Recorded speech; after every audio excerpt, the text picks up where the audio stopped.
Everyone, आज हम polity fundamental rights मौलिक अधिकार के अनुच्छेद 13 पर बात करने जा रहे हैं। देखते हैं अनुच्छेद 13 में क्या क्या है।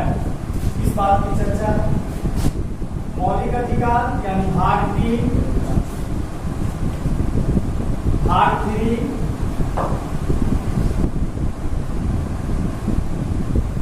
मौलिक अधिकार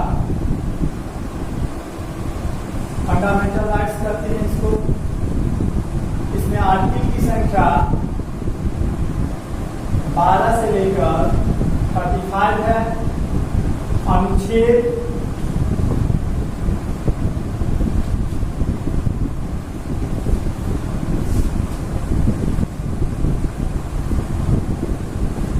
अनुच्छेद 13 पर बात करने जा रहे हैं। अनुच्छेद 13 में क्या है और किस बात की चर्चा है।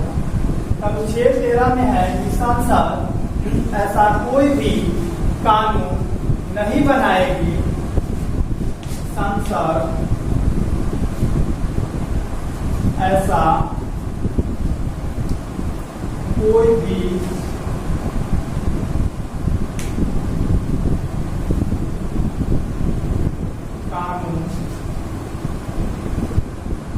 संसद ऐसा कोई भी कानून नहीं बना सकती,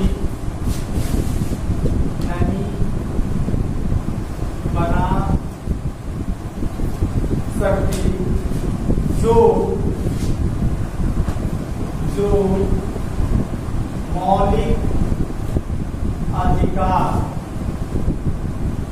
मौलिक अधिकार को कम या समाप्त करता हो। अनुच्छेद 13 में क्या है, तो संसद ऐसा कोई भी कानून नहीं बना सकती जो मौलिक अधिकार को कम या समाप्त करता हो। यानी फंडामेंटल राइट्स जो दिया गया है, फंडामेंटल राइट्स अगर हम बात करें मौलिक अधिकार की परिभाषा की हो, तो मौलिक अधिकार की परिभाषा क्या होता है।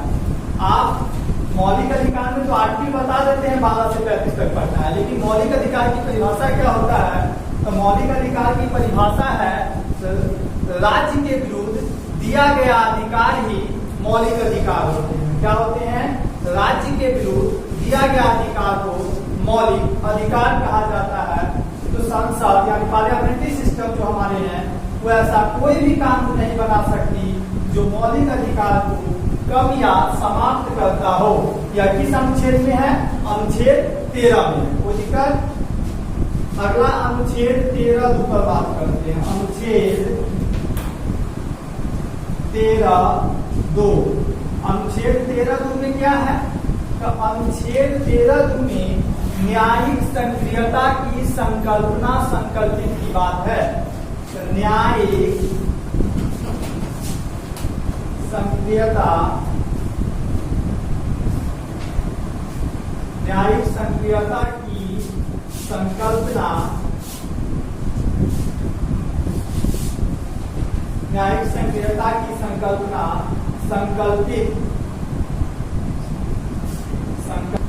अनुच्छेद 13 में क्या है, संसद ऐसा कोई भी कानून नहीं बना सकती जो मौलिक अधिकार को कम या समाप्त करता हो। कहने का अर्थ ये हुआ कि संसद ऐसा कोई भी नियम या कानून नहीं लेकर आएगी जो मौलिक अधिकार को क्या करता हो, कम या समाप्त करता हो।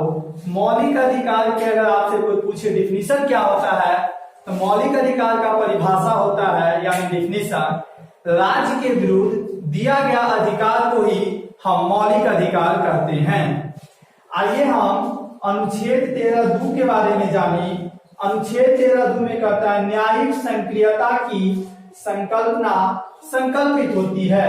यानी न्याय की जो सक्रियता की संकल्पना है वह क्या होती है, संकल्पित होती है।